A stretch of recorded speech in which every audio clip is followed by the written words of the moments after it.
स्वागत है एक नई स्टोरी में। आपने अब तक बॉर्डर टू मूवी देख ही ली होगी। जो मूवी में दिखाया जाता है वो लगभग 80% बनावटी होता है।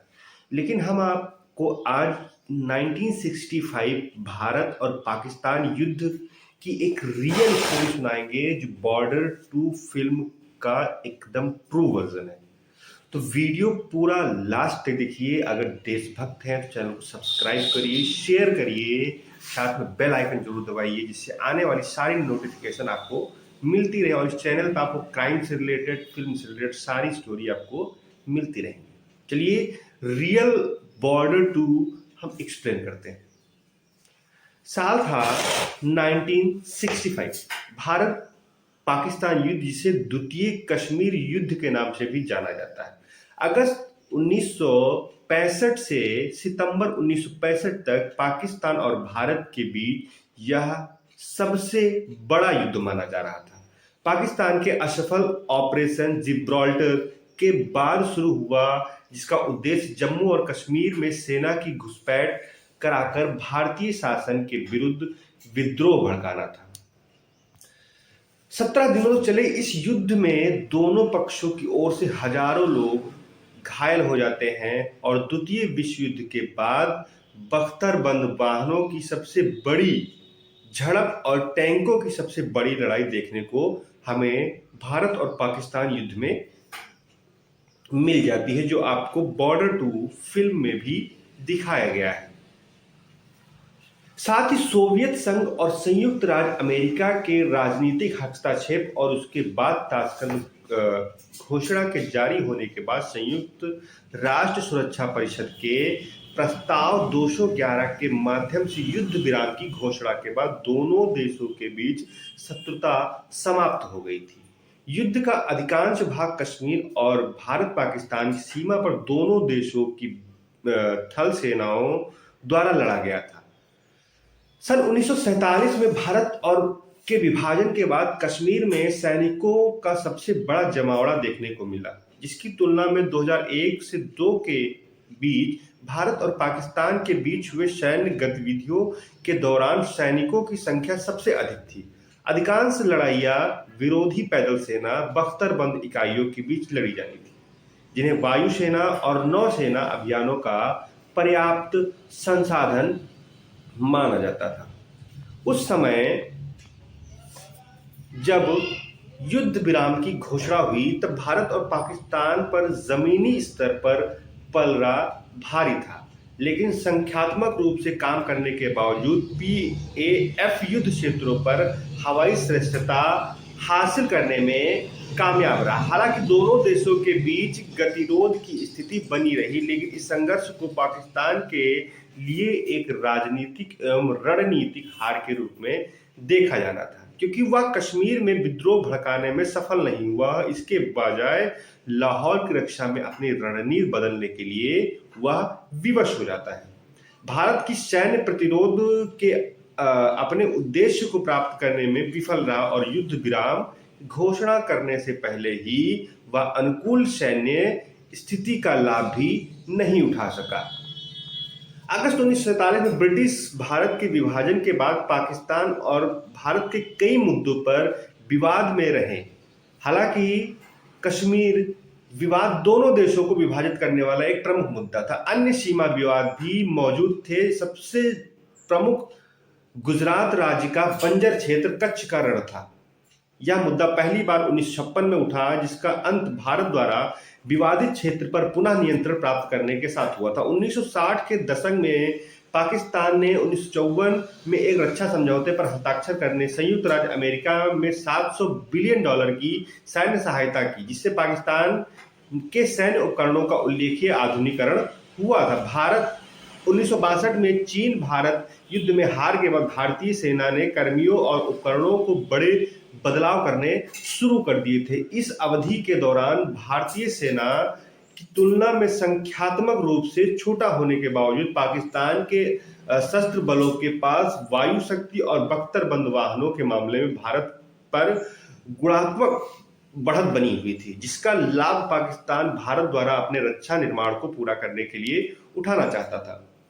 जनवरी 1965 में पाकिस्तानी सैनिकों ने भारत को नियंत्रण में रखने के लिए गश्त शुरू कर दी, जिसके बाद 8 अप्रैल 1965 को दोनों देशों ने एक दूसरे की चौकियों पर हमले करना शुरू कर देता है। शुरू में दोनों देशों की सीमा पर पुलिस शामिल थी, लेकिन विवादित क्षेत्र में जल्द ही दोनों देशों में सशस्त्र बलों के बीच झपट होने लगती है।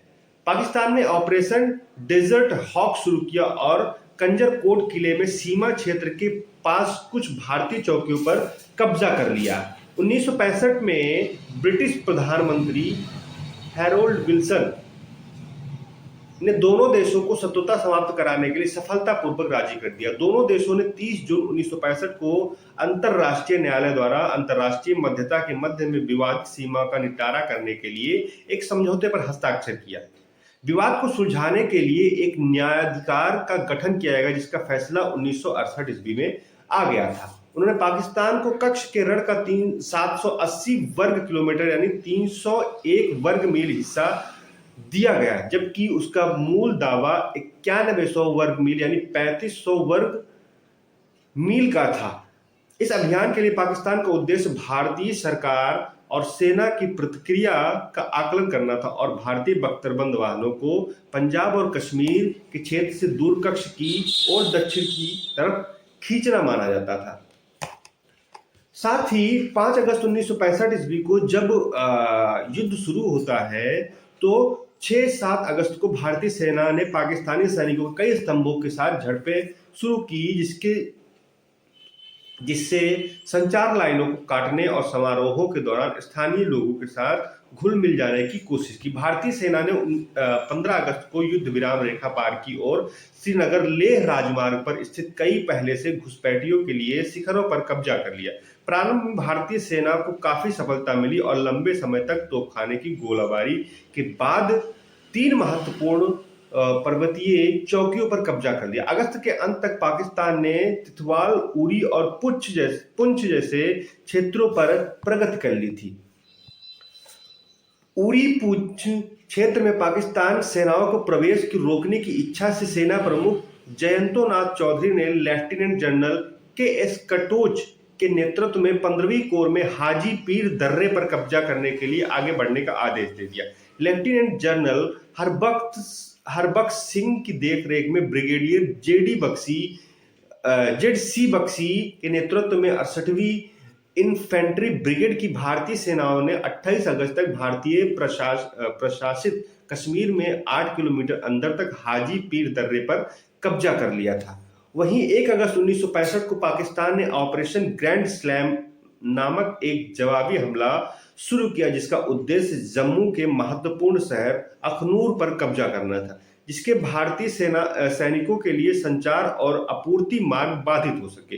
अयूब खान ने अनुमान लगाया था कि सही समय और सही स्थान पर 2-4 जोरदार हमलों से हिंदू मनोबल टूट जाएगा। हालांकि इस समय पर ऑपरेशन जिब्राल्ट विफल हो चुका था और भारत ने हाजी पीर दर्रे पर कब्जा कर लिया था। पश्चिमी सेना commander lieutenant general Harbaksh Singh ने हाजी पीर पर कब्जा करने के बाद कुछ सुझाव दिया था। पाकिस्तानी सेना चुंब के मैदान में एक बड़ा आक्रमण करेगी और अखनूर में एक राजनीतिक रूप से महत्वपूर्ण स्थान पर कब्जा कर लेगी ताकि भारतीय आपूर्ति लाइनों को काटा जा सके। लेकिन सी.एस. चौधरी के साथ बैठक के बाद उस क्षेत्र में सुदृढ़ीकरण नहीं किया गया, जिसके बजाय लेफ्टिनेंट जनरल कटोच के नेतृत्व में एक्सीवी कोर में नौसेना को सुरक्षित कार्य करने सौंप दिया गया।